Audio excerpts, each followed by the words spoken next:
100% అమ్మా. నేను చెప్పింది ఏంటి, ఆ రోజు మీరు దయచేసి మీ జర్నలిస్టులు కూడా గమనించాలి. సంగారెడ్డిలో నేను ప్రెస్ మీట్ పెట్టినా. I will send you the video byte also. నేను కేటగారికల్ గా చెప్పాను, స్పష్టంగా చెప్పాను. రాష్ట్ర ప్రభుత్వం బాండ్ పేపర్ మీద రాసిచ్చిన 6 గ్యారంటీలు, 13 హామీలు, 100 రోజుల్లో చేస్తామని చెప్పిన 13 హామీలను, రుణమాఫీని 15 ఆగస్టులోగా చేస్తే నేను రాజీనామా చేస్తానని చెప్పాను. ఈ రోజు కూడా దానికి కట్టుబడి ఉంటాను.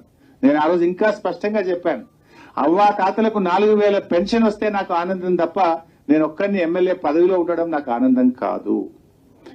అక్కా చెల్లెళ్లకు మరి 2500 రూపాయలు వస్తే నాకు ఆనందం, వాళ్ళ పెదవుల మీద ఉండే చిరునవ్వులో నాకు సంతోషం ఉంటుంది తప్ప నాకు ఎమ్మెల్యే పదవి అంత ముఖ్యం కాదు.